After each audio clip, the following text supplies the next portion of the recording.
once again, Emerald Fennel being like, look how edgy and modern I am. This is a take on Gamer Girl bathwater. Like, shut Wait, the do you fuck up. actually think it was a take on Gamer Girl bathwater? 100% it was. It's so Emerald Fennel to do something like that. Just like go away.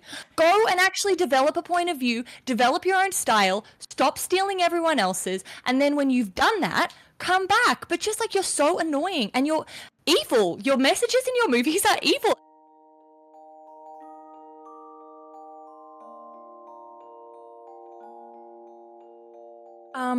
Welcome to GirlDozer, where we are this week dozing through cinema. And cinema adjacent gossip.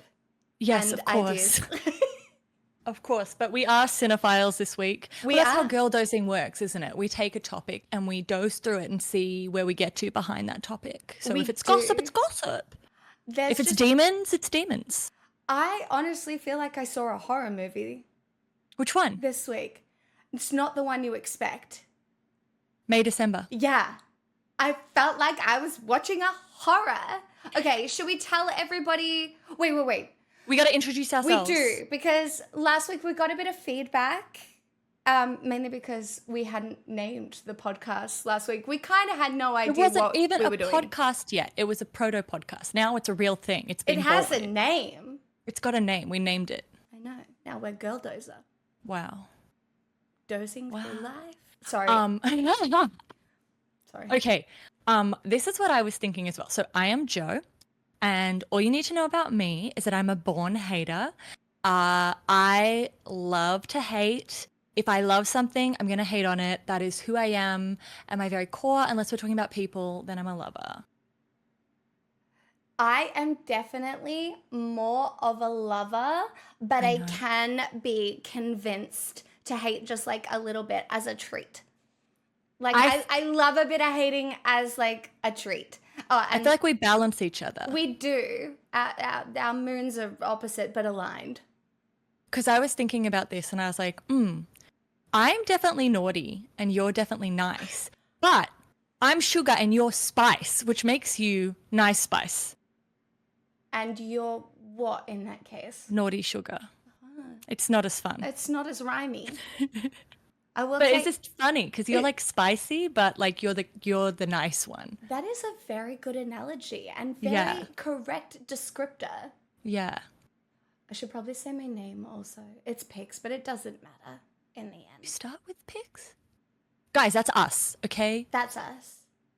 That's all you need to know. Anything else is intrusive. Why do you want to know? You can't. Why? It's a secret.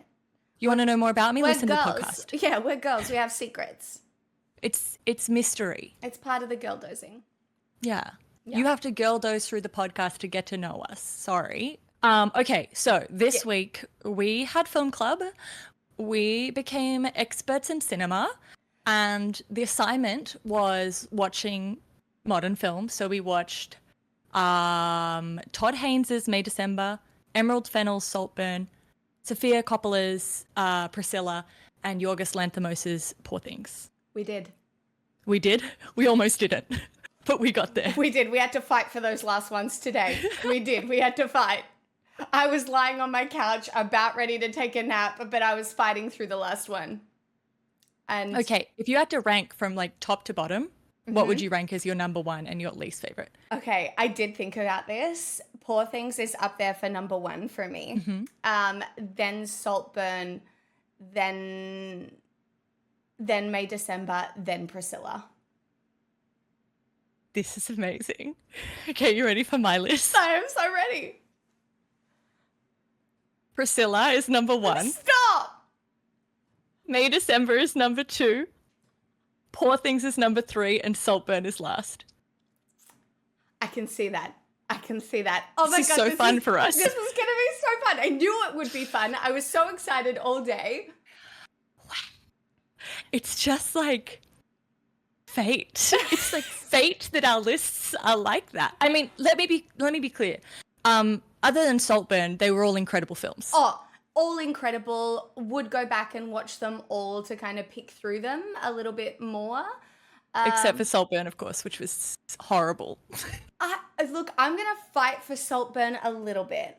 I will. I have a point to make. I have a point. I'm going to fight for it a little bit. Can I just tell you, I, at multiple times through the movie, had to pause it to sigh just to give myself the spiritual strength to keep watching. Because I was like, do I like Wonka because of how much I'm hating this film? Ooh. Is this beating out worst film of the month? I didn't see Wonka, so I could not tell you. That's so weird. You didn't want to watch a rat-faced twink dance on a CGI set? That's so weird. I don't know why you wouldn't want to go and see that. I do. I just don't have enough time. You don't want to wring to death some great IP instead of just making the actual next book that Roald Dahl made? You don't want to take Wonka and turn it into a biopic? That's so weird. I'm too lazy. It sounds like a lot of work. It is a lot of work. So where do we start? Which movie do we start with? Okay. Oh my God, we have so many choices. I know. Well, do you want to start actually with like, should we start with overall themes that kind of ran through all of the movies? Or like, do you want to do MVP, LVP, and MIA for all of the movies in general? And then we can do that for each movie as well. Like, what did you like the most? What did you like the least? And what do you kind of wish was there that wasn't? I think we can do that. I reckon we start with overarching themes because I think that will give people a bit of a tasting platter of what we're going to talk about.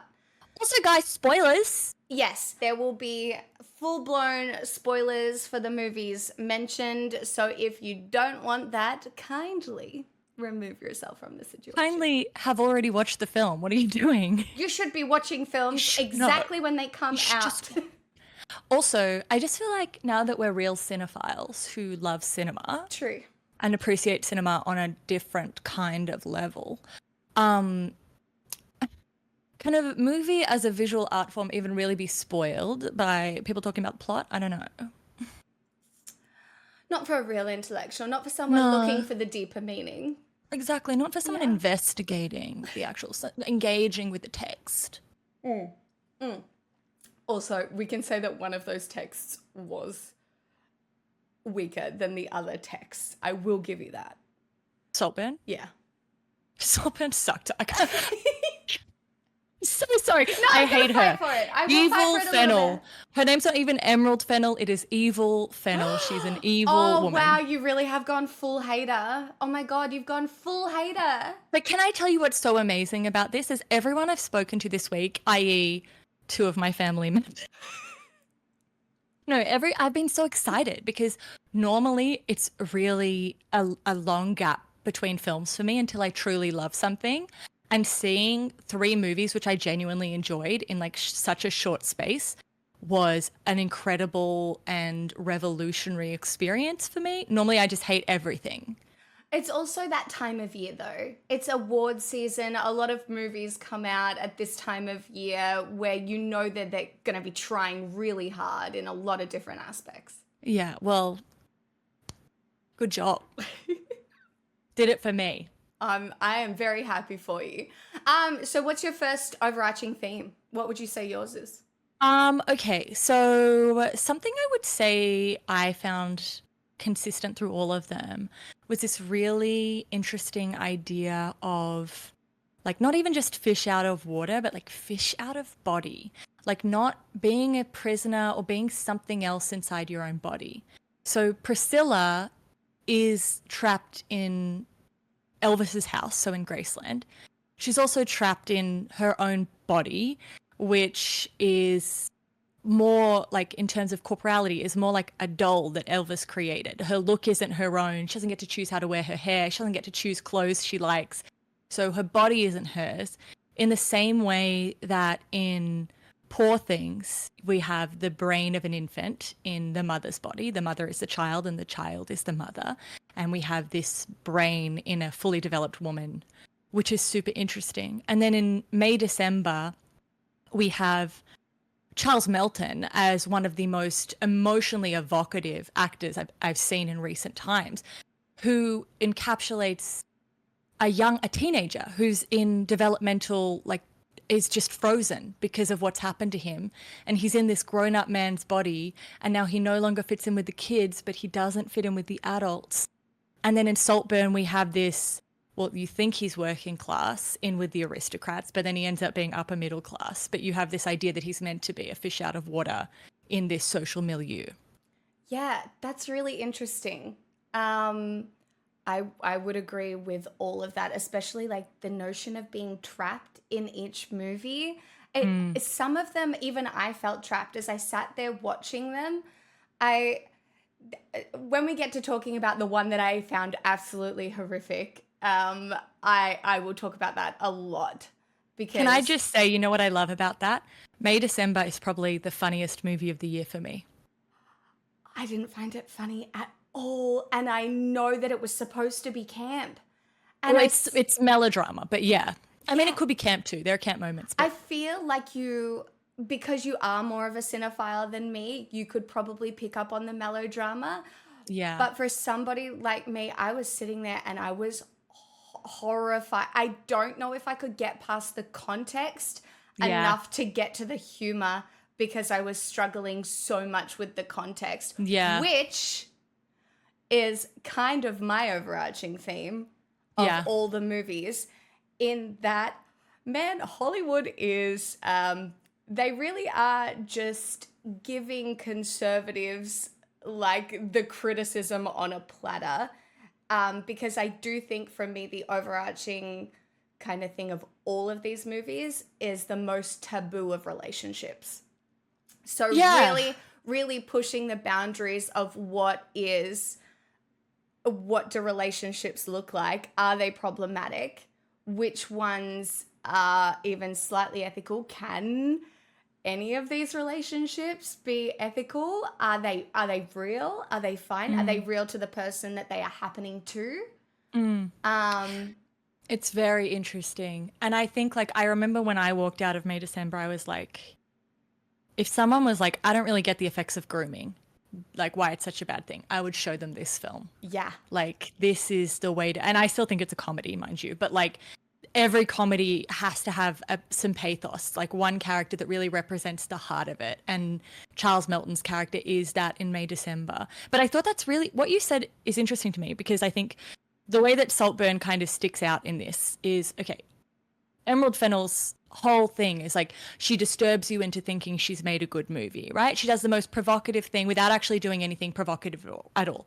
Like, when we eventually become like huge podcasters and I'm able to force you to my house We're already to watch there. movies. We're already there. We got 1,100 views on our first one. I know, but I'm going to show you John Waters, and I'm going to show you Pasolini, and I'm going to show you what an actual provocation is. And you'll see what a cheap trickster Emerald or Evil Fennel is. And the thing is that Evil Fennel is also behind the curve, because all of these were kind of about agency and relationships, except for her movies, which was kind of on the tail end of the Eat the Rich trend we saw with Triangle of Sadness and The Menu, this like real demonizing of the upper class that was a theme. You know, I did see The Menu, and I can kind of see what you're saying there. And Triangle of Sadness was pretty much the same, but it's just like, I know we're meant to be doing each film at a time, but let me just say, if I was doing Saltburn as a film, the MIA category always goes to, what is the point? Emerald Fennell loves to do all this political provocation and show you how self-aware she is. But when she did Promising Young Woman, my other most hated film of all time, which is why she's Evil Fennel, because she's literally either she's so unaware that she doesn't realize what she's doing, or she's genuinely an evil person. That's the only explanation for her movies. Because in Promising Young Woman, you have a rape revenge movie made around a white woman, and not the victim, just a white woman. We never even really get to know the name or anything about the victim, where she murders men in gender-based violence as a way to get back. And then when she becomes a sexual assault victim, she dies. And then it's the idea that, you know who saves sexual assault victims? The police. And then in this movie, it's like, the point feels like, isn't it sad that this sociopathic, sex-mongering interloper came and destroyed our beautiful, rich, privileged world? Like, there is, and we have to remember, Emerald Fennell is like upper class British. She doesn't have the ability. She wants to do the class analysis in her work, but ultimately she can't, because she's too into the kind of like she kind of loves. Would you call it aesthetic class analysis? I would call it. It's like she's like, look at these. Exactly. But it's not even aesthetic, right? I agree with you 100% that everything she does is super surface with no substance. Like there is no message. It's just everything is like, look, I got your attention. It's like the 16-year-olds on TikTok. It's like, here's 3 TikTokable scenes. Yeah. I want to see Jacob Elordi's nipples, so I'm going to go and see her movie. Like, I'm sorry, I'm more sophisticated than that. That doesn't do it for me. But what annoys me is it's like, what you're missing is the actual point. And when you show us this movie, you're kind of saying, look at these. Rich people get dressed for dinner. Stupid, isn't it? You kind of love it, don't you?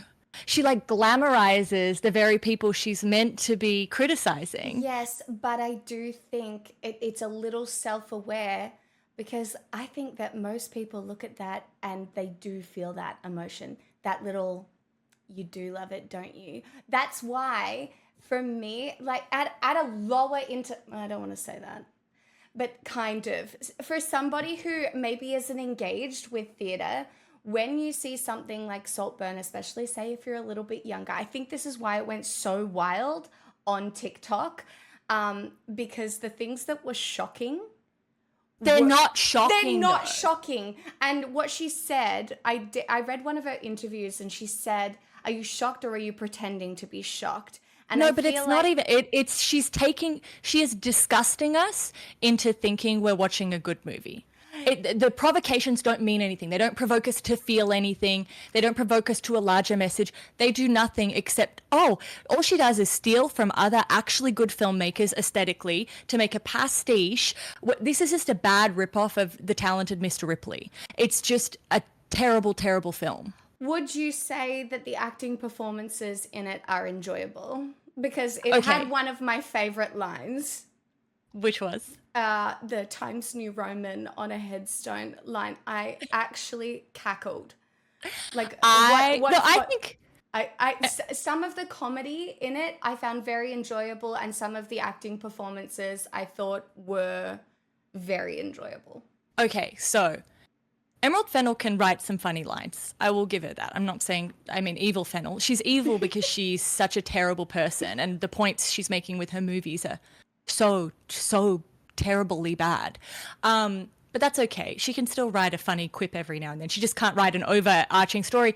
And we know she sure as shit can't write an ending because she's never successfully done one. And that's why people just dance at the end of her movies, because she doesn't know how to finish. But you're right. If I was to do an MVP for Saltburn, it would be my queen, Rosamund Pike, who was the only thing who got me through that whole film. Every time she was on screen, it was enjoyable. She was funny. She was physical. She somehow, her performance was perfect because it was slightly caricature, but absolutely natural when she was doing it. It was very natural. I enjoyed it a lot. From the first minute, like when she's in there and she's like, tell me everything. Like you can tell me anything. I'm used to it. I like can take that sad stuff. To my favorite scene where they're talking about kicking Paloma out.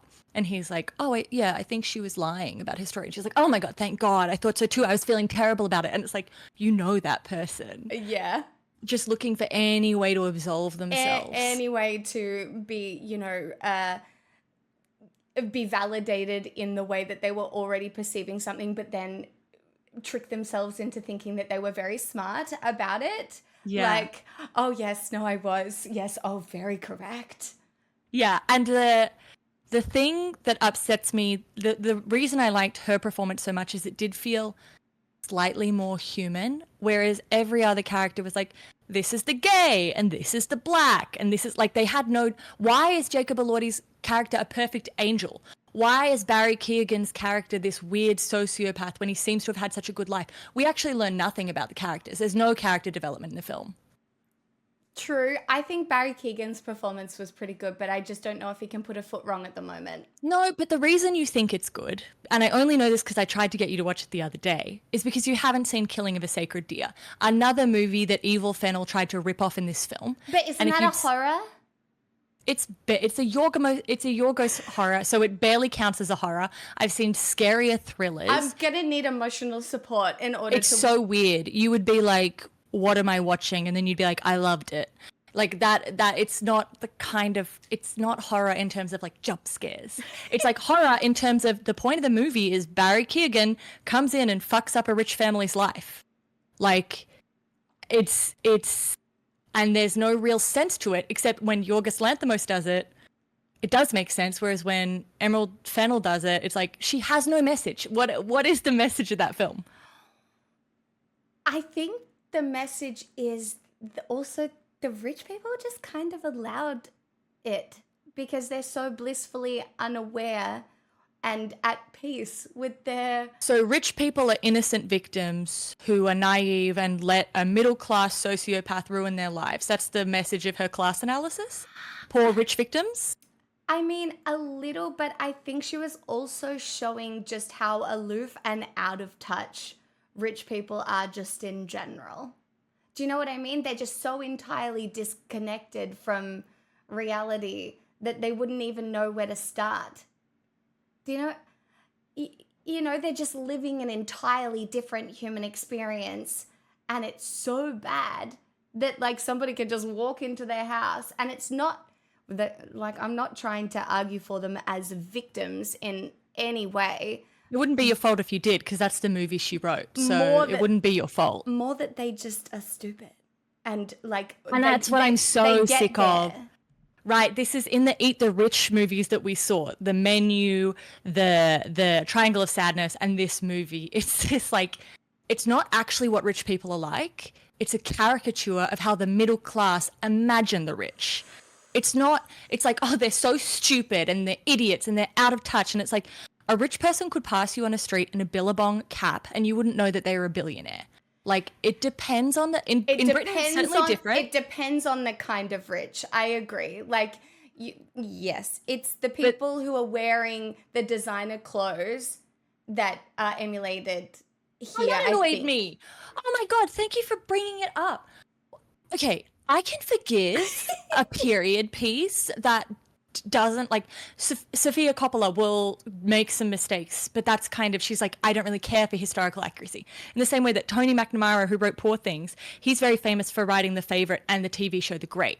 And his whole thing is like, he's Australian, by the way. Yes, so I should do. stand him. Yes, we like Tony McNamara. But his whole thing is like, if you want historical accuracy, go and watch a documentary. Yeah. Don't watch my work. But Emerald Fennell is making such a big point of like, 2006 is old enough now that we can make a period piece about it. Then she dresses Rosamund Pike in last year's Valentino and fills the soundtrack with songs that weren't popular until the next year and references movies that hadn't come out. And it's like, don't be sloppy. Whereas May December is set in 2003, which makes sense because you've got the tabloid culture of the 90s, but the self-righteousness of the early 2000s. So why did Emerald Fennell need to set that in 2006? What was the point of setting it there other than wanting to make cultural jokes and play on nostalgia? See, this is so interesting because at someone of my level of viewing the movie, I didn't really pick up on that at all. I was like, ooh, pretty, ooh, weird. Oh, not exactly the storyline I wanted. Like, I did feel that way. I was kind of annoyed. Like, just to bring it back to just a little bit, I was annoyed that Barry and Jacob didn't hook up. I thought... Yeah, because their romance is lesbian. But I thought it was missing. Like, when he got jealous of him being with his sister, like, that was so frustrating for me because I was like, you're the fuck? Like, I remembered what I needed to tell you, which is part of the reason why Emerald Fennell is evil Fennel. She loves, like, and I mean loves, sexual violence for no good reason. I didn't know that. Well, promising people call her a feminist filmmaker. She's just not. There's just gratuitous sexual violence done in all of her movies. And in this movie, we have him kind of sexually assaulting Farley in the middle of the night to get what he wants. We have the traumatic use of Valencia or Valentina. What's her name? Valencia? I think, was it Valentina? It was some sort of V name. Yeah. We have the sister where he uses her bulimia as a sexual fetish and sticks his fingers down the throat as he's going at her menstrual blood, which is only for like shock value. Yeah, it was so shock and value. Also, you know what pisses me off? The next morning, or it's a later meal, she's eating a croissant and drinking orange juice. No bulimic would do that. If you want a character to be bulimic, then don't have them drinking orange juice and eating bread for breakfast. Like, what kind of fucking idiot, lazy filmmaking is that? That's so funny. But it's true. I was on the table to vomit, and I'm like, she's not bringing that back up. Yeah. Sorry, but it's true. No comment. I was also extremely worried he was gonna do some fucking at the end of the movie. I was concerned. What? I was there. I was like, oh my God, if this happens, that is a lot. Can I tell you? Oh, I hated the montage where at the end where it was like, look at all of this stuff that you didn't notice. And it's like, bitch, I noticed it all. You made it so fucking obvious. I didn't know it was supposed to be a surprise. But the movie was so predictable. I thought it was supposed to be. Yeah. Was this your idea of a thriller? There's no way you didn't know he was the problem the entire movie, right? Like there was no grand reveal there. No. And I was like, this is the most poorly paced shithouse. Well, I already was a hater, so like, you know, I was ready for her to ruin my life, but it's okay. I wanted to like it. Also, if you ask anyone in my life, and this is a nice segue into other broad themes, I am consistently claiming that there is not enough sex in movies.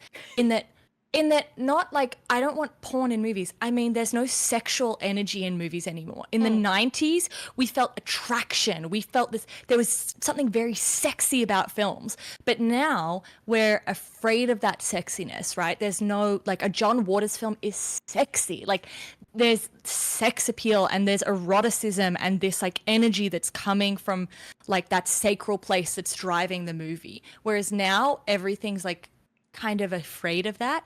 And what annoyed me so much is like that bathwater scene. I knew it was coming and I was like, I'm a liberal in terms of like, you know, I'm not going to be like, ew, that's disgusting. But I actually gagged.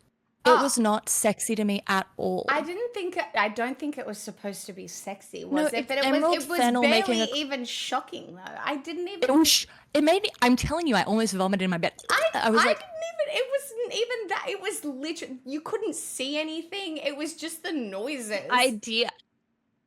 But it's once again Emerald Fennell being like, look how edgy and modern I am. This is a take on Gamer Girl bathwater. Like, shut the fuck up. Do you actually think it was a take on Gamer Girl bathwater? 100% it was. It's so Emerald Fennell to do something like that. Just like go away. Go and actually develop a point of view, develop your own style, stop stealing everyone else's, and then when you've done that, come back. But just like you're so annoying and you're evil. Your messages in your movies are evil and bad. Imagine telling sexual assault victims the answer is the police. And imagine writing a movie. It's like you can tell on the third write, she was like, I need to do something about race in this movie. And then poor Farley gets like fucked so hard in this movie. That it was a little tokenized, was it? It was so bad. It's like, you know what? Sofia Coppola gets a lot of heat for like not dealing with race well because she doesn't deal with it. It's not in her movies ever. But she's literally like, I don't know how to deal with that. So, and I would rather that than see constantly Emerald Fennell be like, I'm aware of, like, I know race is important. I just have no idea how to handle it. And I'm going to try anyway. Feels British, doesn't it? I can't wait. I cannot wait to, my life endeavor is showing you how evil and bad this woman is. Well, this was basically my introduction. I hadn't seen anything else. No, my long-term goal is turning you into a hater, a cinephile. I mean, I am just not a cinephile at all. I am just the layman's movie watcher. Like, and I went in and I was like, pretty weird. Why is everybody talking about it? Not that shocking.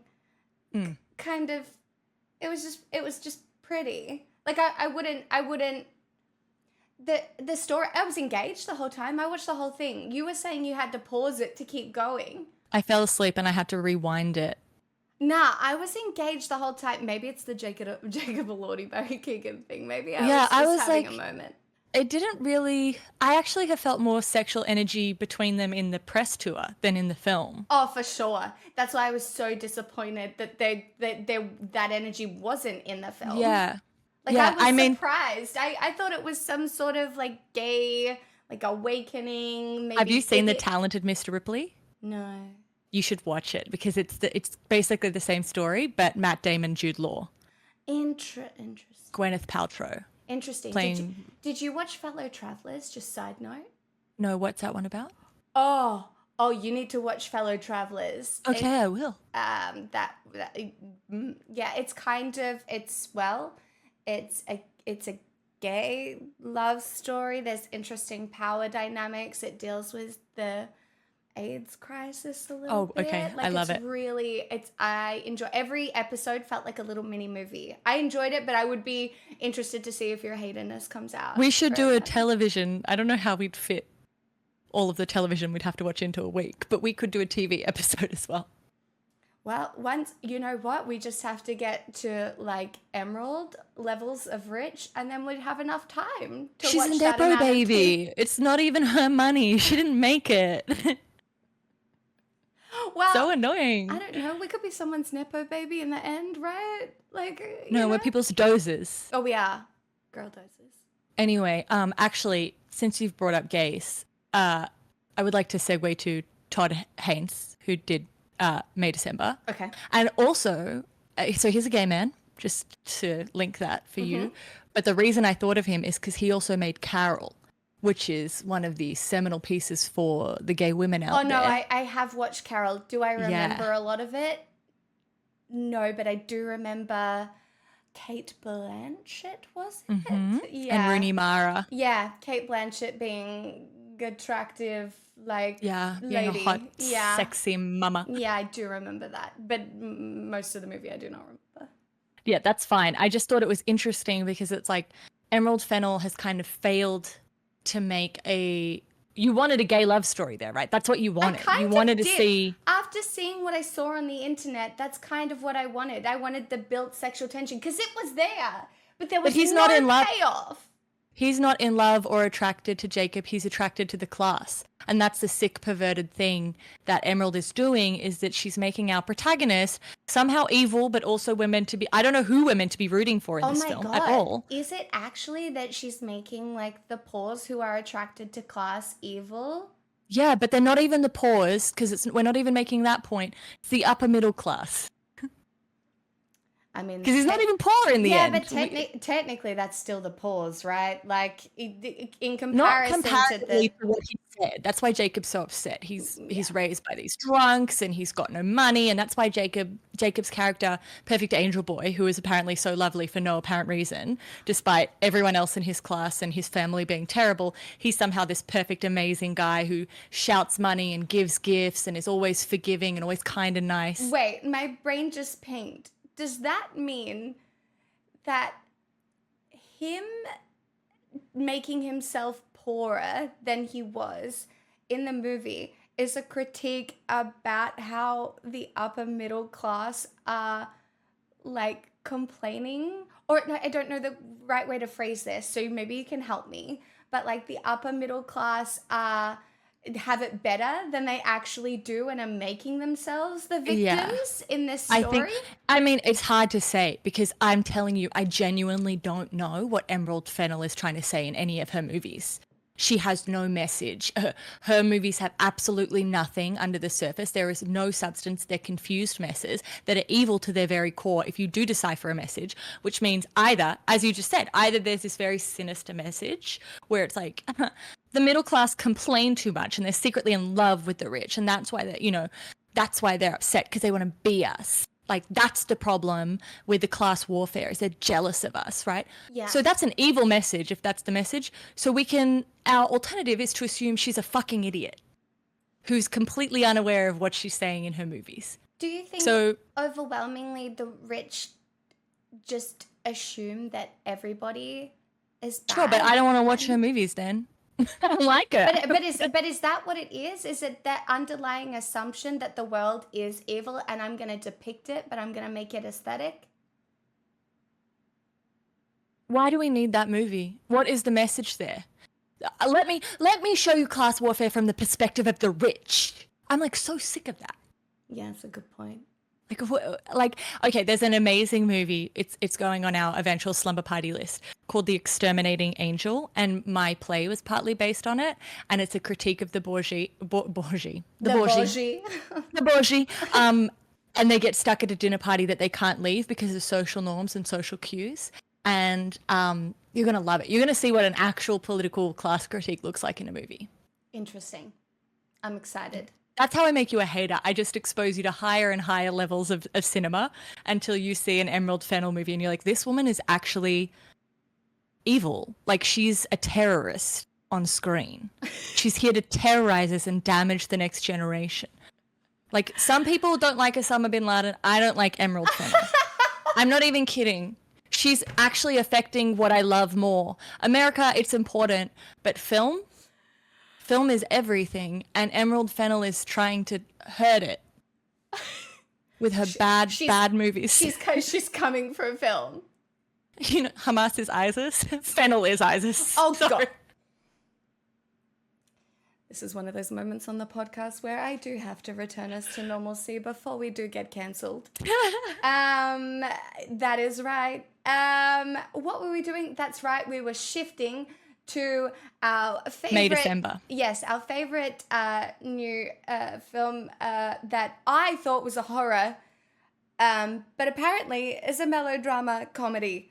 I'm not gonna lie. In case it's not obvious to you, I watch these movies through a pretty different lens to the way that Jo, who is an actor, writer, cinemaphile extraordinaire, does. And I watched this movie and it was the only one that made me feel icky, and it was the only one that made me cry. Yeah. It made me cry too. It made me cry seeing the experience. Oh my God. I'm just writing down a note.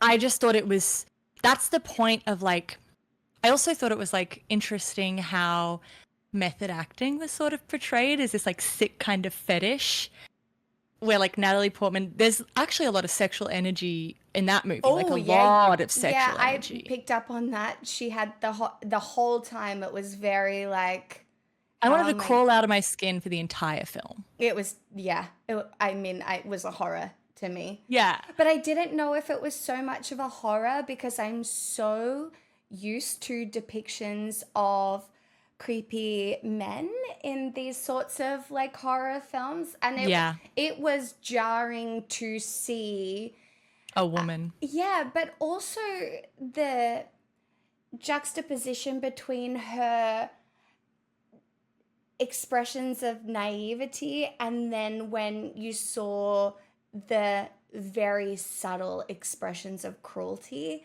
that came out throughout the movie. Some were really obvious. Some were kind of like, here's the cruelty in your face. And then other ones were so much more subtle. And I found that extremely overwhelming because I was like, this is very real. This is creepy and horrific and wow. Well, there's also, like, I find it very interesting too because she does have the hysterical outbursts that are true of a melodrama, right? And this kind of modern melodramas were really, one, they were chick flicks, which was this idea that, like, you get these high points of emotion. There's, like, high emotion in it, right? But the other thing is, like, the ambiguity of good and evil, and also always reminding you that you're watching something.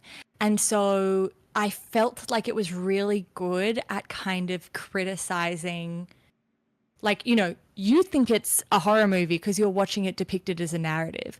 But if you're watching a crime documentary on YouTube where some influencer talks to you about this pedophile teacher who groomed her student and then had 3 children with, you would watch that as content.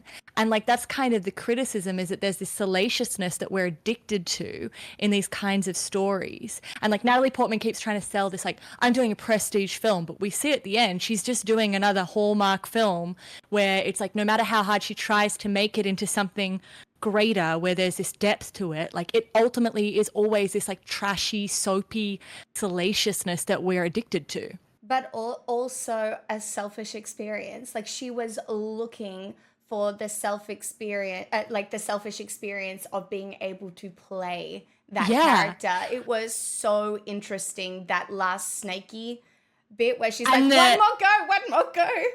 The comedy, like, firstly, and I too sometimes have these moments where I kind of battle with it, right? You have to be okay with things being shown like in low culture ways. So like you have to be okay with laughing at things that you think are serious. So if you feel that jokes can't be like, obviously I'm not talking like about like white 40-year-old comedians getting up on stage and being like rape, ha ha ha ha. But I'm saying like, I mean, the sexism at the Golden Globes was, we will get to that later, but yeah, that's no, 100%. Still a thing that's happening. So, but I mean, like, for instance, a point that had me cackling in May December is when she's back in her hotel. Okay, first of all, I don't know why she's on that ventilator the whole time. That's just a funny detail to me. Okay. The asthma machine, very funny. Yeah. But when she's talking to the director of the film and she's like, none of these boys are hot enough.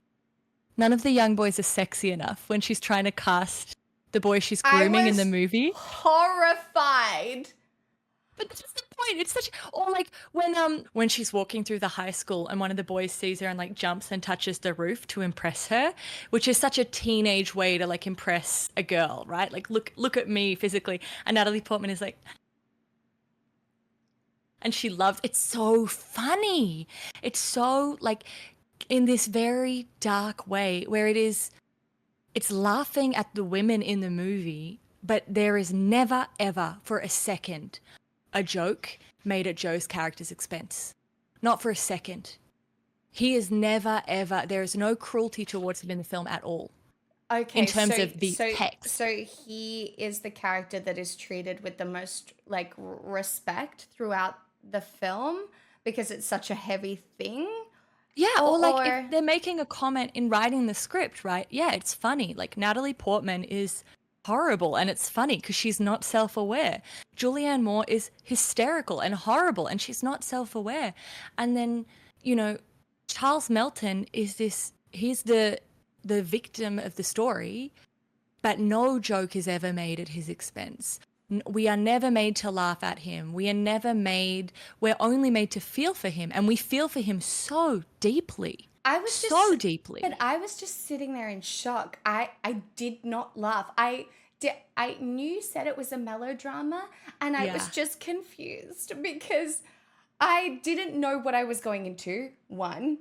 And so I was in shock. And then if you were to have said it's a melodrama, I was like, how do I not get it? There were bits I didn't understand, like the asthma puffer, so many things that happened. I was like, huh? This is a movie though, right, that has real provocations, that has real layers, that has a real message, that is actually commenting on something. It was definitely real. It felt very real. Yeah. The last scene where at the graduation, Joe isn't sitting with the parents, but he's not graduating with the kids because he doesn't really fit into either world. That's when I cried. And like, we get to this moment where we feel kind of like, is he finally at that stage now that his kids have grown up, that he's going to get to have his own life? Like, is that what we're seeing now? Is this his moment of freedom? And I just think there's a creator on YouTube called Broe Deschanel who does film analysis. I don't agree with everything she says, but she has a great video on May December, and I think you would actually love watching it. Interesting. Yeah, no, because May December was my last film that I watched today, and yeah, it just felt like a horror. It really did. It was really difficult for me to watch because I was just, and the fact that it was real. The fact that it's really happened, but not that story in that way. No, but the line, who's the boss? Who's the boss? I had seen clips of that couple where she says that on air. The Mary woman on the interview. Yeah, I had seen that and I was like, this is really, really icky. But also how alone they both are in that scene where he says to her, like, I need you, I'm having a lot of feelings and I need you to talk to me. And he just will not talk to her. I mean, she will not talk to him, and she's just shutting it down and like having this facade of like everything was worth it because we're a happy couple and a happy family, and we're just like you, but everyone is so alone in this world. And there's no ability, no matter how deeply our salaciousness when it comes to true crime, it's like I want to get into their mind. And Natalie Portman's trying to get into Julianne Moore's mind. And physically as an actor, she does an incredible job. Yeah, right? that act, especially after the makeup bit when she started, and then you saw her teasing her hair to kind of yeah. Or when they're both sitting watching the daughter come out trying on dresses, and they're like sitting almost. It's so, but like that twist at the end where the oldest son comes out and is like, oh, that never happened. Like that Julianne Moore's like, oh, my son was lying. He told you a little lie. Yeah. Yeah. I never experienced any trauma. We talk every day. It's like we can't get in their minds. Like we want to, but we can't. I think she's pretty, in the end, I felt that she was extremely calculated and the naivety was absolutely a choice. And that but I mean, there's so much to think about with this movie. For me, this movie is eminently rewatchable. Yeah. I know for you it was too horrifying to rewatch probably, but... No, I would rewatch it, but now I am prepared for the subject matter. I think potentially, yeah. What I said at the start of this podcast, where I feel like Hollywood is giving conservatives like the whole, like, here's problematic content on a platter.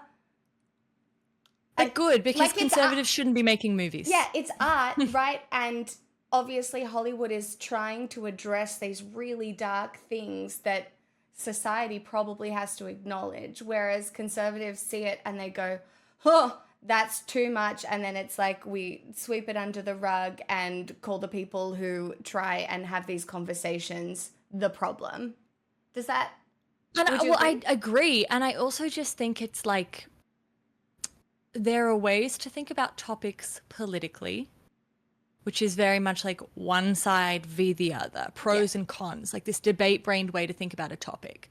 And it's very moralistic. Yeah. Whereas I feel like art tends to be able to navigate issues in a very different way. What are the human elements? What are the complicated elements? Where's the complexity? Like, you know, okay, to use Poor Things as an example, right? Before she's left the house, the whole world is in black and white. Yeah.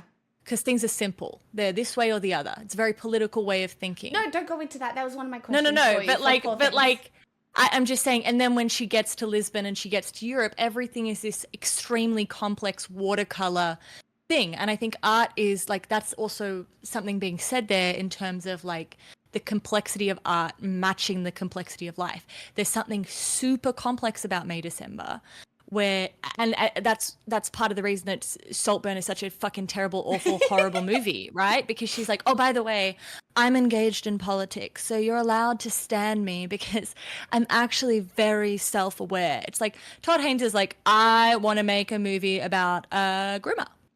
And everyone's like, go for it, King. But he does so well. There's not a point, like you can say, to me, people who are like, you shouldn't touch that subject matter, go away. Go away. You shouldn't if you're no good at it. But Todd Haynes is one of the most consistent modern filmmakers. If he wants to touch that subject matter, he's earned the right to. And I think he demonstrated how well he could do it because there is not a person alive who did not feel for Chris Melton as Joe in that movie. Yeah. You fully understood how bad this situation was for him. And no matter how nice they made. Yeah, and they tried to make it look nice. And that really heartwarming scene when he's smoking on the roof. Yeah, on the roof. Ugh. Yeah. Every time he's on the screen and he's the main character, your world is imploding. Yeah. And then Natalie Portman and Julianne Moore are such horrible people. And it's so gay to put them in a movie together. It's like for the gays. It's like the part of like melodrama as well is these like bold women like Joan Crawford, like these big performances by women where they're dramatic and the gays love it. And it's like that he's literally cast two gay icons in roles where they just get to do that. Right. See, I was like, oh, these women are depicted as evil. But they are evil. And they were evil. And it was so... Like, But they are evil, and yet there are moments like when I did feel really bad for Julianne Moore when that person cancelled their cake order. It's like, no, I oh, didn't. I thought it was so manipulative. but it's so hard to feel anything for her really because we get to see so little of who she is, which is the point. The whole thing was when the cake order got cancelled, it made it obvious to me that her character had only ever wanted to manipulate people into caring about her, whatever means possible, and she lived her whole life that way. Whether it was from the we need more sausages, and then there was like 50 sausages on the thing, Very funny. or or the cake, or just all of the little things. The fact that she didn't want to leave the community after doing what she did, she was always invested in manipulating people to care for her. And I really hated that crying scene. I was like, wow, this is like, I mean, I guess it was her authentic feeling. I wasn't. Okay, when I say I feel sorry for her, you're right. I probably didn't. But I was deeply and this is what is the point of the film. Every time you do this, Todd Haynes is like being like, haha, I got you. You proved my point. I had a deep desire to know her interiority.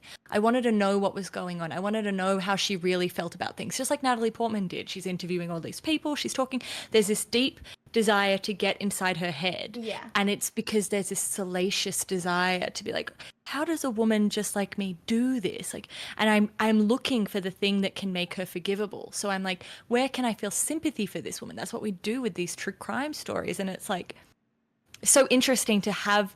I've never wanted to crawl out of my skin more, but I've never been able to not look away more in this kind of movie. Do you feel that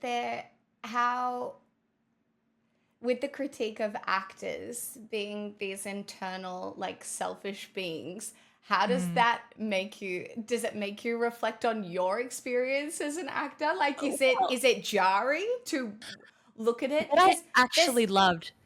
No, say it. Yeah, I'm just saying there's obviously different methods of acting, and, there's method and whatever, but I was curious. That was one of my questions for you. Well, I loved the, like, sick fuck fetishification of being a method actor. Yeah. This, like, there was something very erotic about her desire to become Julianne Moore. The most embarrassing part of it from an actor point of view is how she kept explaining how sensitive the project was and how it was going to be really intelligent and this, like, very considerate look, and it ends up being this, like, shitty project. It's like, that is the life of an actor. You don't get to decide your projects, it's like, and she presents herself as this, like, oh yeah, I'm an actor, and then you find out she's on some shitty TV series, right? Like, yeah. This constant thing of, like, the actor is this craft, this I'm not like you because I don't like true crime because I'm obsessed with crime. I wanna understand so I can present something realistic and show the human side. I'm a vessel of the human experience, multiple human experiences. I want to present the human, and, like, if I was doing, like, MVP, LVP, MIA for all film at the moment, right? All film. The number one thing that I would make an LVP, least valuable player in the film industry right now, is biopics. I am so sick of biopics. Write a fucking story. Just write a story, which is why I was ready to hate Priscilla, by the way. I was so ready to hate it. It ended up being my number one. But, like, you really see that with people today, actors today, being like, I was just trying to get into the role, and cough, the person, Austin Butler, cough. So embarrassing. So embarrassing. Such an embarrassing human being. People have tried to be so nice about it. No, don't be. He's embarrassing. Just society in general have tried to be so nice about it. And I can't wait to talk about Jacob Elordi's performance of Elvis as opposed to his performance of Elvis. And it's something interesting as well to juxtapose some women actors. And I do just want to bless myself before I criticize this woman, because I don't want to criticize her. I really do like her. I want to juxtapose, these are not movies that were on our list. I'm sorry. Yeah, that's fine. Jessica Chastain played Tammy Lee Baker, or Tammy Lee, I don't know, Tammy. She played the religious preacher's wife woman. And I saw a behind the scenes interview where she was like, I was interviewing the family and I was watching old tapes and doing exactly what Natalie Portman did in this movie. Yeah. And then Kirsten Stewart played Princess Diana. Yes. I did see that one. Incredible. I enjoyed that a lot. Yeah. And she wasn't physically one-on-one for Diana, but the vibes were there. You knew that she understood Diana on a spiritual level. And she wasn't, Because I feel like she feels it a little bit, like even her body language just in real life is Diana. You can see it. It's Diana. They share something. And so all Stuart had to do was tap into that thing that they shared to play her in a convincing way and tap into, wow, I'm just trying to feel what you would feel instead of learning your entire biography and doing my best to do an impression of you. It's not about doing an impression. It's about presenting this person as a human being. Yeah. And to do an impression is to take the stereotypical things and exaggerate them. Whereas to do an actor's job, if you're doing it properly, is to find that human element that you truly understand and say, this is my point of view on this person. Yeah, she got so villainized as an actress from Twilight, and I actually think she's an incrable actress. I love her. Yeah. She's in one of my favorite movies called Personal Shopper. It's a horror movie, so you won't watch it. It doesn't start as a horror movie. I have not touched. No, not for me. Okay, should we do Priscilla then? Yes, I really enjoyed it. I stand out, I guess, rudimentary level moments for me was the casting of the height difference to so good, really exemplify just the different. I loved it. I thought it was brilliant casting. I thought that Jacob Elordi's performance of Elvis came incredibly naturally, and I'm actually really excited to. Do you know what? I actually think Jacob Elordi gives off girl energy. Like, if I had to be like somebody embodying like girl, I'd be like, hey, damn, Jacob Elordi. Thank you for saying this, because I've been nervous to share this with many people. Does he give you Princess Diana energy? Okay, yeah, kind of. Yeah, like, no, it's giving. I don't know how to. Yeah. I know I'm beautiful. I'm silly and charming and everyone loves me. And I'm also kind of damaged. Outrageously talented. Like, he knows he's good at what he's doing. And the worst part of it is it comes so naturally. You know, like, he probably worked hard for a lot of it, but you know he's a natural actor. Well, he was prepping for Elvis while he was shooting Saltburn. Yeah. So that's crazy. Yeah. But also, that motherfucker's astrological chart is a true nightmare. Like, when I tell you don't date that, even if you get the opportunity, don't date him. Don't date him. There is so much water in that chart. There is so much, and that's fine. It for would girls. not be a GirlDozer episode without a reference to an astrological chart. No, this is the thing. Women are allowed to have a lot of water in their chart.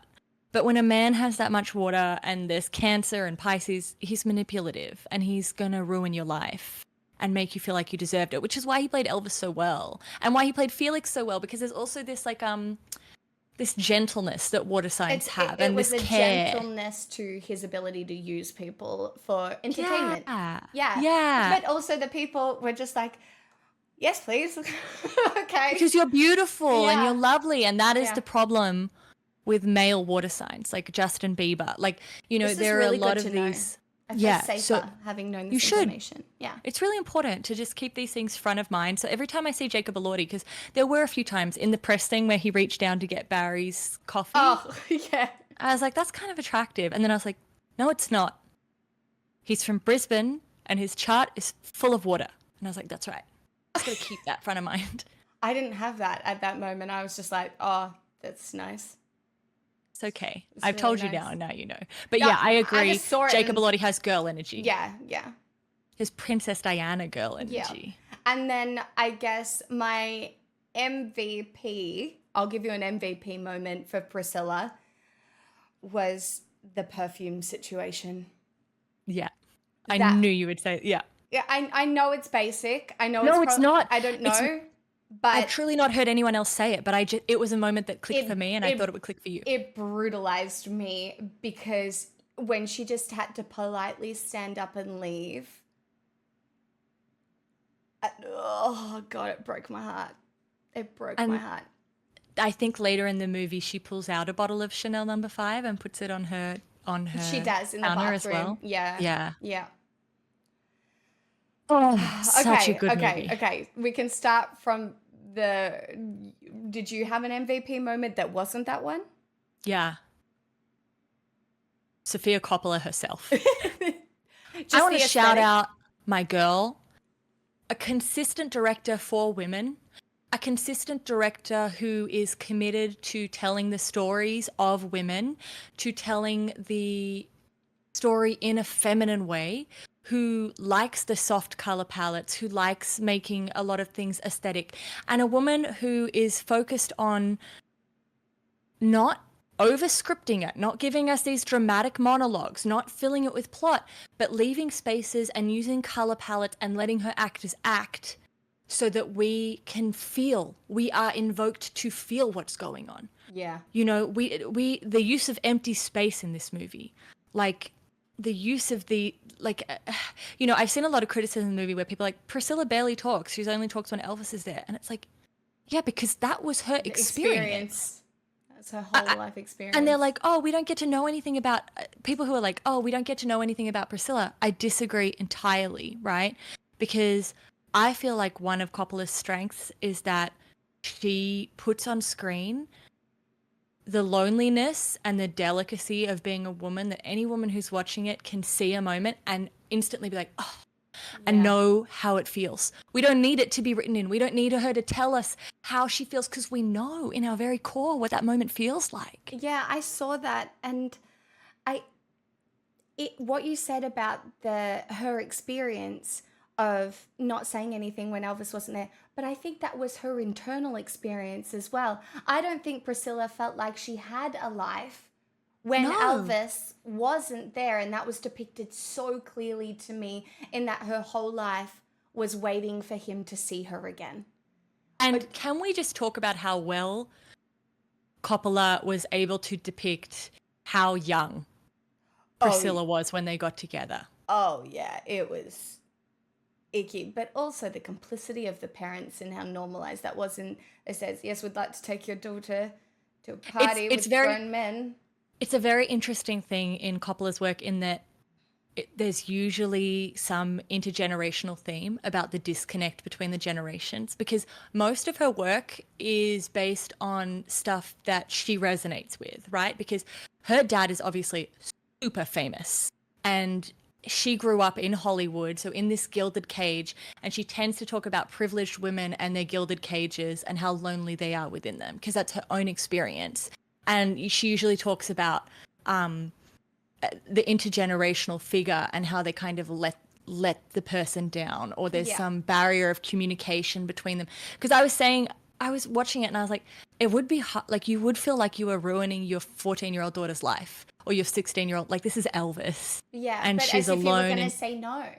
Yeah, and they keep doing things where they're like, well, she's got a chaperone and she's got this and she's got that.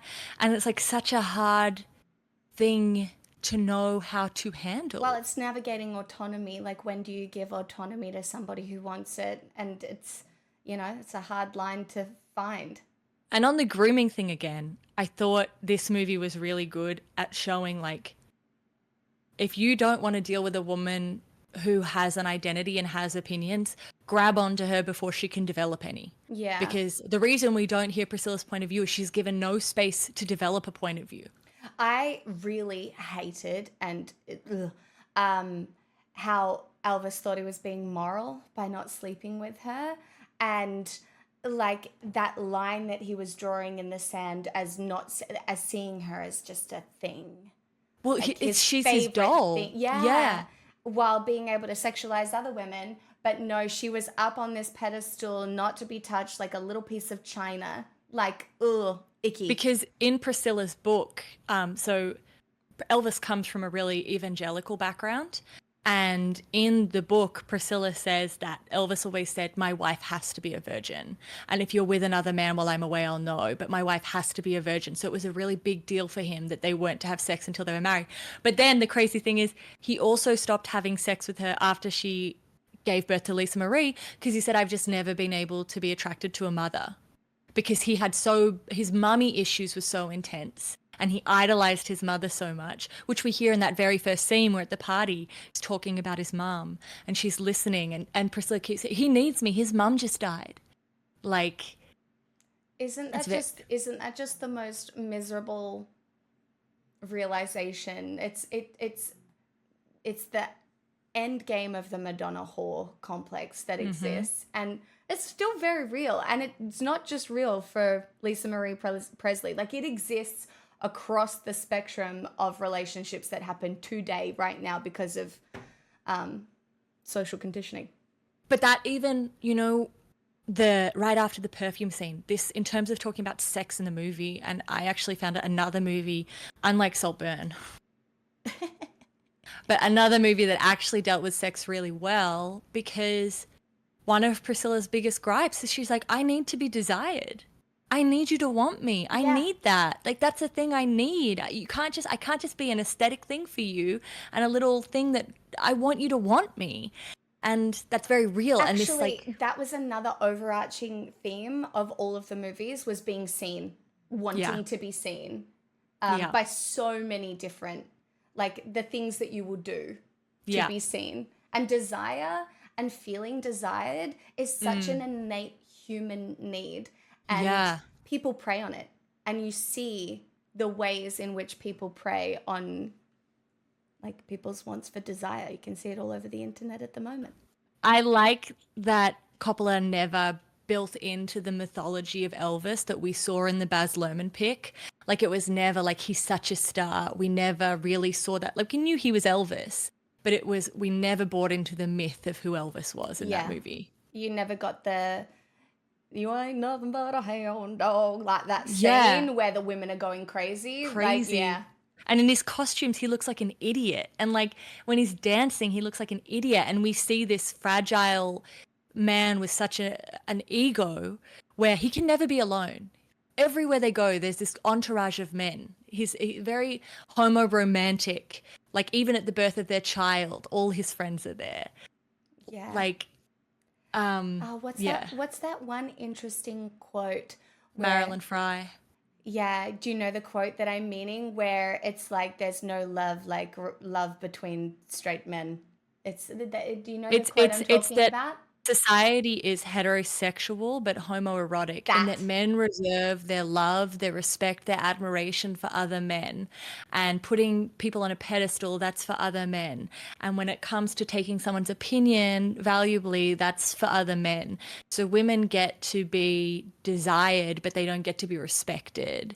And they get to be relegated to these sexual creatures whose value is their appearance and what they can give, but it's never as good as the admiration or congratulation of another man. No, and there's no academic respect of opinion either. Not on the internet, not anywhere. No, nowhere. That's not what we're for. No, they're for girls. And, like, that scene where it's like, Priscilla, what do you think? And she goes to say something, and he, like, the violence. Some people were saying it wasn't a violent enough film, and I was like, I like Coppola because she always makes you leave a movie going like, there must be more to that. So we know it was more violent. We don't need to see it. Yeah, the pillow scene, I think, gave a good enough depiction of what... Yeah, Emerald Fennell would have had Priscilla murdered. She would have rewritten it so that Priscilla was tortured to death. Because she's an evil woman with absolutely no artistic value.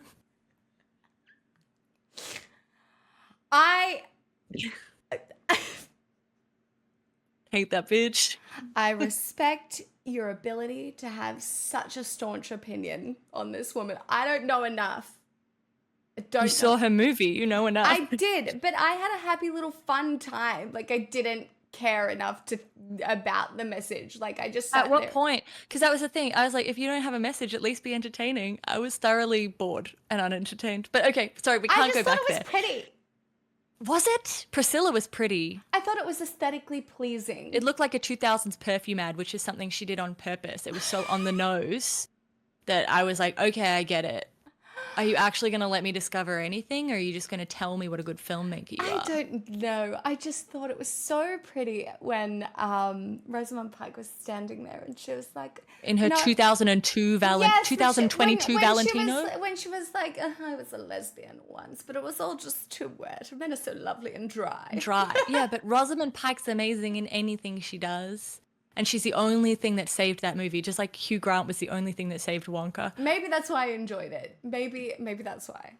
I want a movie just about her character. Like, that's fine, you know? Like, it's just, but the movie wasn't about her, and no, it wasn't. I can't believe. Oh, and the other thing is, for all that we talk, like, my issue with Emerald Fennel being all style, no substance, is actually the number one criticism that Coppola gets.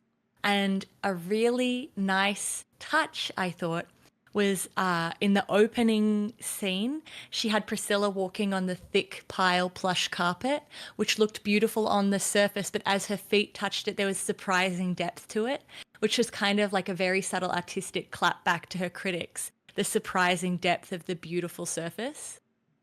Stop. Yeah. It was beautiful. That's not something I would have noticed, but it did take me back to that plush carpet, which is a brilliant segue into Poor Things, because there was a room in Poor Things with very plush carpet, and I was like, I would like to be in that room with the piano, you know, with the floor was like a couch floor. Yes. And I was like, so good. This is an aesthetic choice, and I enjoyed it a lot. Anyway, but we should. Did you have one more thing to say about Priscilla? No, I just wanted to know if you wanted to say anything about Elordi v. Austin Butler. Ooh, I just thought Jacob Elordi's performance was extremely natural, whereas Austin Butler's was a performance. Yeah, enough said. Yeah, that was basically it. And I just find it so funny that Austin Butler kept the voice.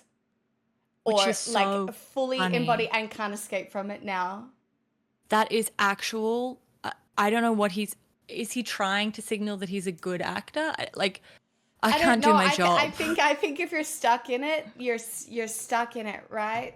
Yeah, because I think he's trying to tell us, like, I'm such a serious actor that I actually became this person. It's like, that's not what an actor does. Yeah. That's what a person with mental illness does. Yeah, I don't know. Everybody is trying online to make Austin Butler still feel really good about his performance, but I 100% preferred Jacob Elordi's performance of Elvis.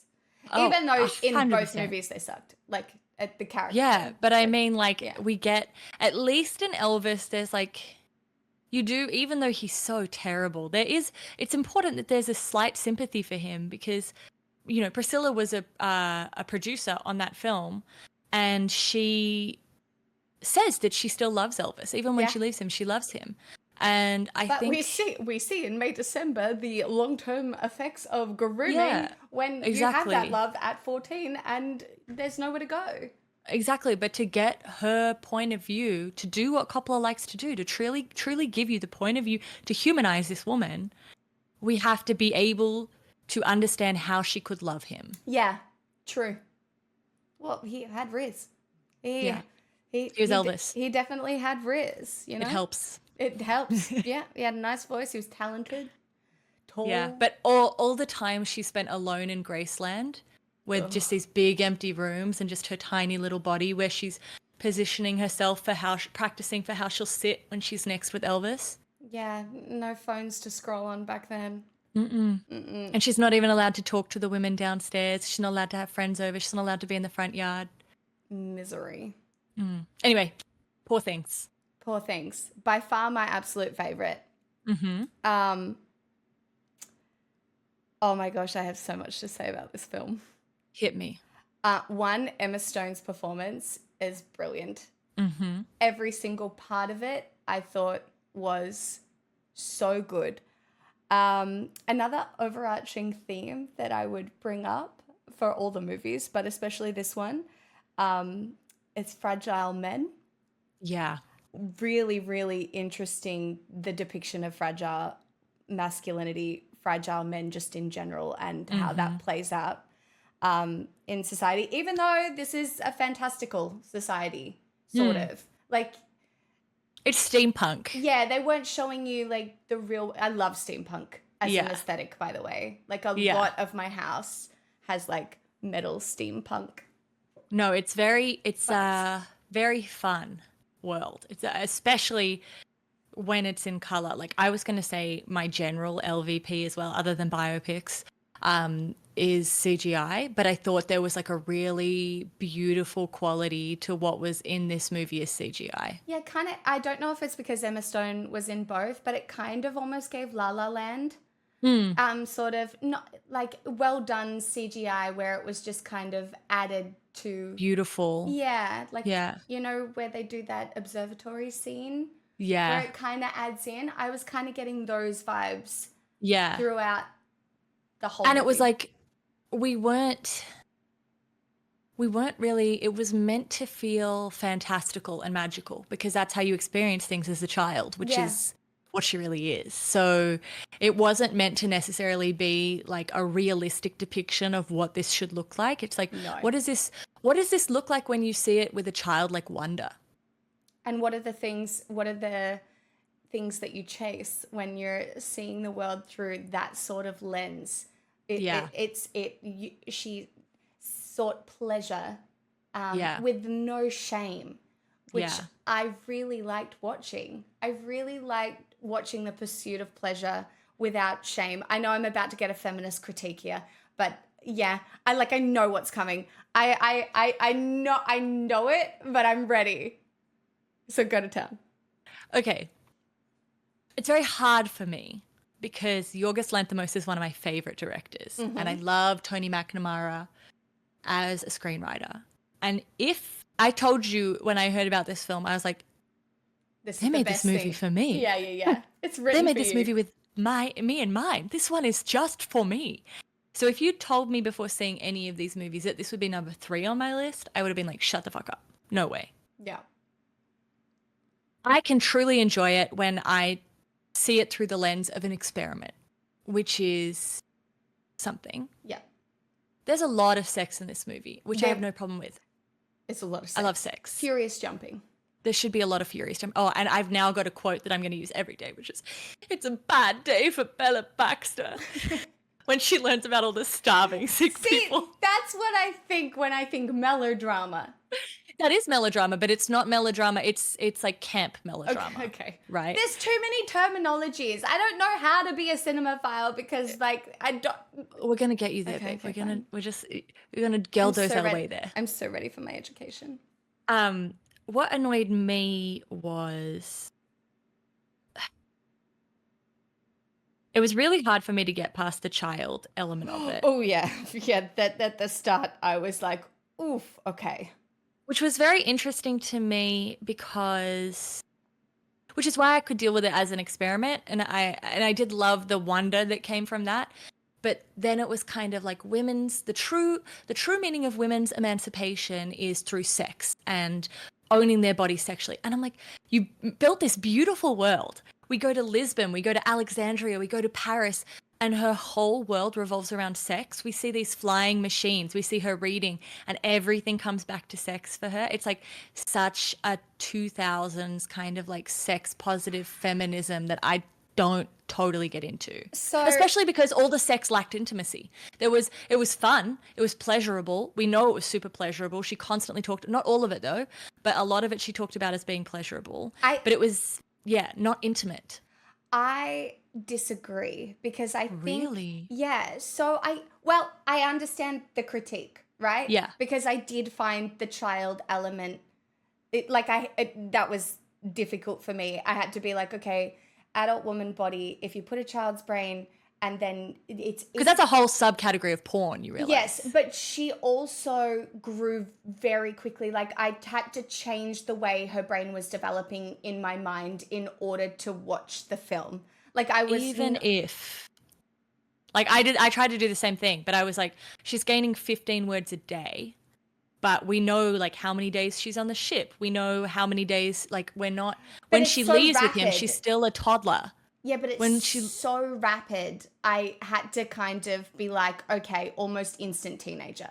That's why I'm saying I'm happy to deal with it as an experiment, But there's nothing feminist about this film for me, which is fine because Yorgos Lanthimos shouldn't be making feminist work. That's okay. He doesn't have to. I think it's not a feminist movie. I don't know if it was a feminist movie, but I think it was a critique on how society treats women and then how our seeking of pleasure, right? Just our natural human desire of seeking pleasure is so bastardized by the world in which we exist, in that you almost, when you say, because you know how she becomes a sex worker at a part of the film, it is so depicted as the basically only way to get ahead for her, that she is left with no options, that for so many women, the only choice that you have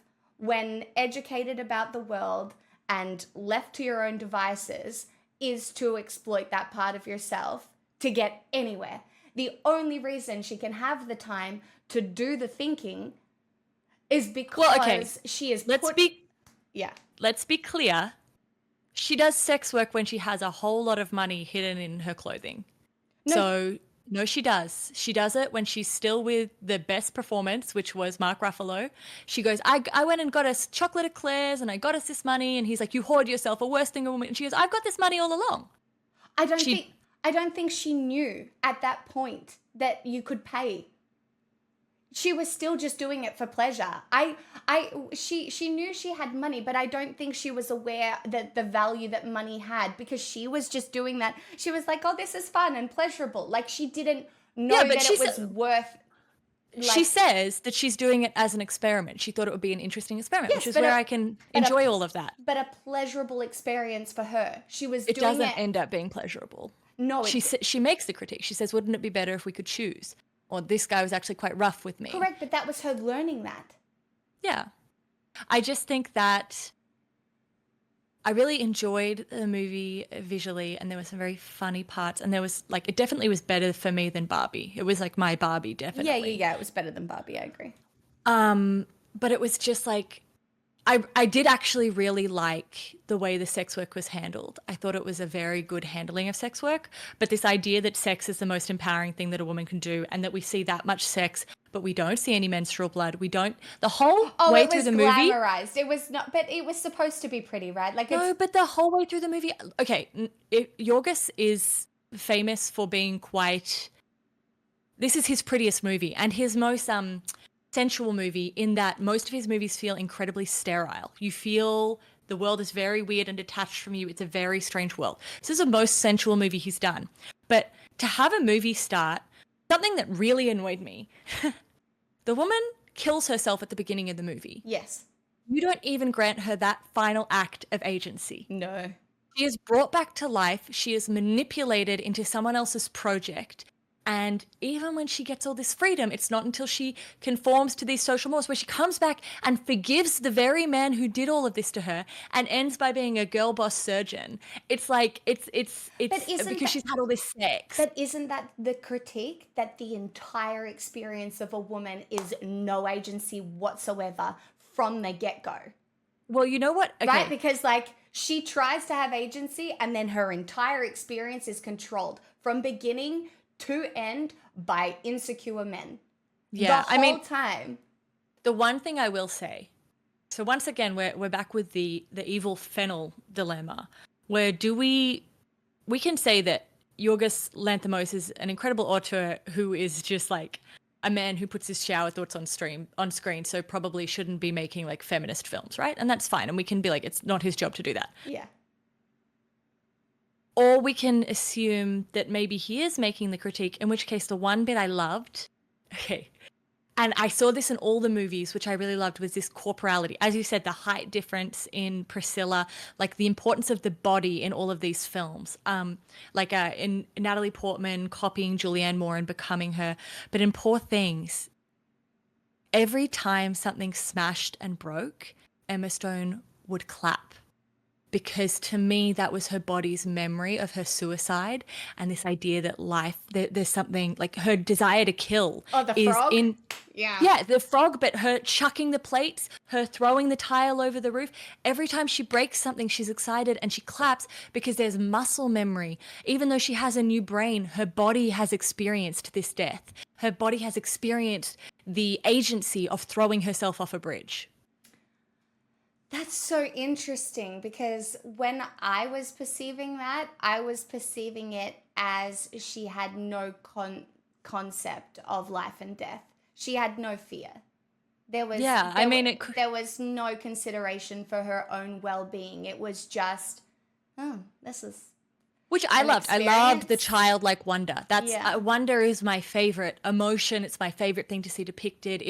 I think it's what makes the movie. I also love the visuals are sickly sweet, but when we see the boat, there's all this gross stuff coming out of it, and her obsession with sweet food, but then like instantly vomiting, like the parallel of pleasure and disgust right next to one another. I think she did really well.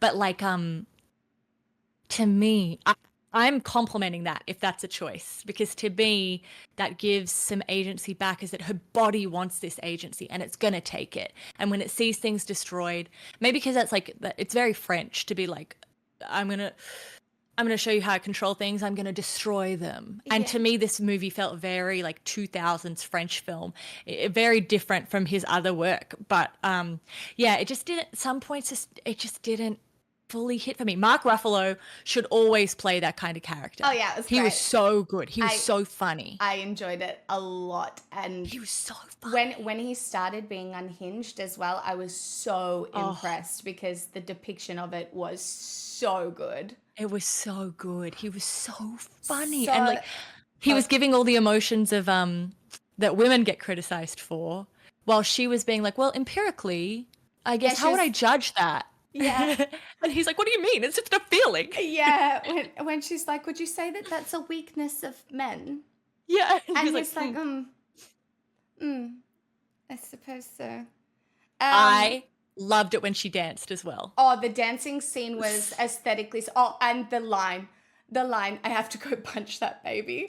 I cackled. I lost it. I was like, wow, that's just so free, no shame, no shame, no fear of consequence, just visceral, like a very raw experience of annoyance. And I did love that when that guy Henry on the ship asks her, like, why do you stay with him? She's like, it just always feels like the right thing to do. And then when they get to Paris and she's like, I've been thinking it's been right to stay with you, but I don't think it's right anymore. And it's just like full gut instinct, like feminine intuition. Yeah. There were moments, there were beautiful. Number 3 is a good rating for me. All of the movies rocked except for Saltburn. You know what? I'm still going to be here fighting for it, because I also, one of my other things that I liked about the movie was the acknowledgement of how our upbringings affect us deeply throughout our entire life experience from God. So you could tell the throwbacks, and then the way that you saw it with Bella and the full circle moment where she came back and she also felt at home among the choppy, happy, whatever. That's so interesting to me, because it's such a, you saw the trauma of God and how what his cope was and how that played out, and then how that affected Bella throughout her whole story.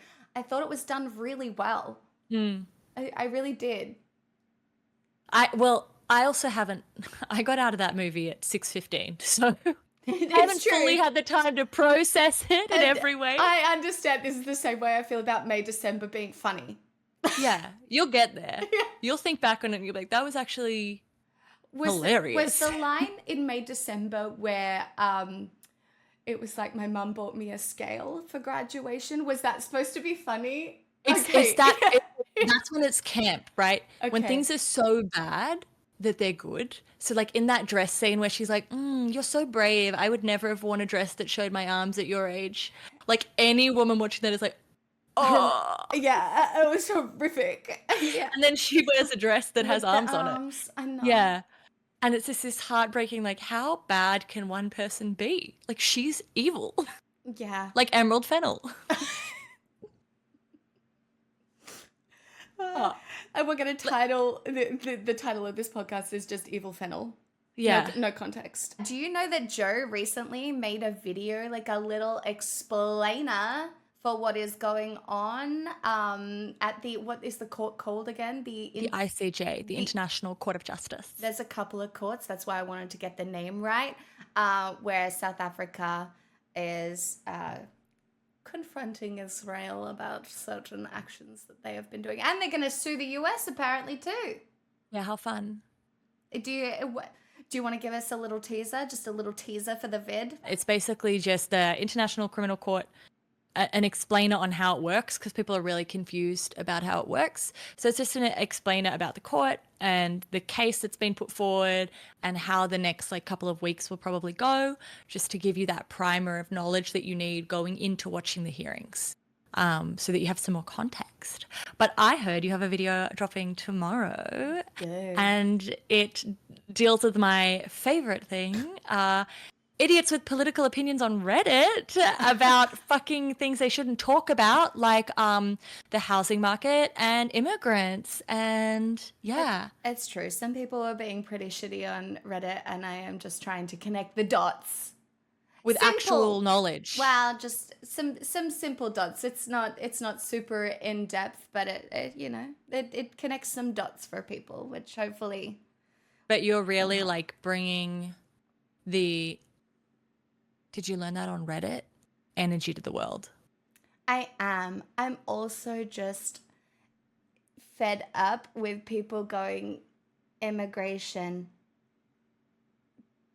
racist. Immigrants, bad. Yeah. Wow, you really put a lot of thought into that. You really Yeah. understand what you're talking about. I saw the whole process happen in front of me. It's just a really common train of thought here. Well, and in a lot of other places, but it is driving If me. you don't love it, leave. What are you doing? Yeah. Actually, I guess our next episode can probably talk about a date that's coming up. We can probably add that let's in. talk about Yeah, we'll add that Australia. So anyway, I feel we're sophisticated cinephiles now. I definitely don't feel like a sophisticated cinephile, but I feel Then we'll like just have to do another week on movies. No, but I have begun my education, and I feel like I've learned a lot. I learned what camp was. Mm-hmm. I learned why you hate emeralds. Don't know her until next week, and next week we'll. Who knows what cultural enclave we'll be escapading through with our GirlDozers. We just don't know how Jo will try to get us cancelled. But that's the beauty of this podcast. You get to experience the whole journey. And if you would like to continue to hear our inner thoughts on the whole journey, you should subscribe to our Patreon.